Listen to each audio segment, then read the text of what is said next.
В селе Тамили Родниковое Симферопольского района попрощались с летчиком, основателем и председателем группы авиаторов Ватан Канатлары «Крылья Родины», активным борцом за права крымских татар. Нури Бейтулаев родился 19 августа 1960 года в городе Янгиюль, Узбекистан, в семье ветерана войны, участника Сталинградской битвы.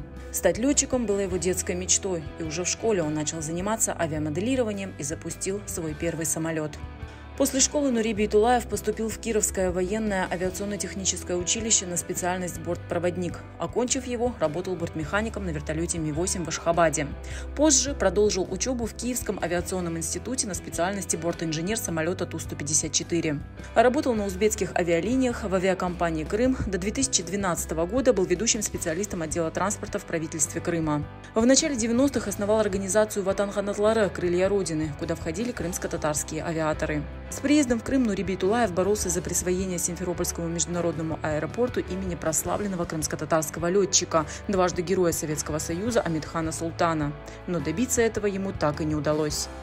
Однако по его инициативе имя Амитхана увековечили в летной академии Кировограда. Здесь торжественно установили мемориальную доску летчику Асу от крымско-татарских друзей. Дело Нури Бейтулаева продолжили оба его сына.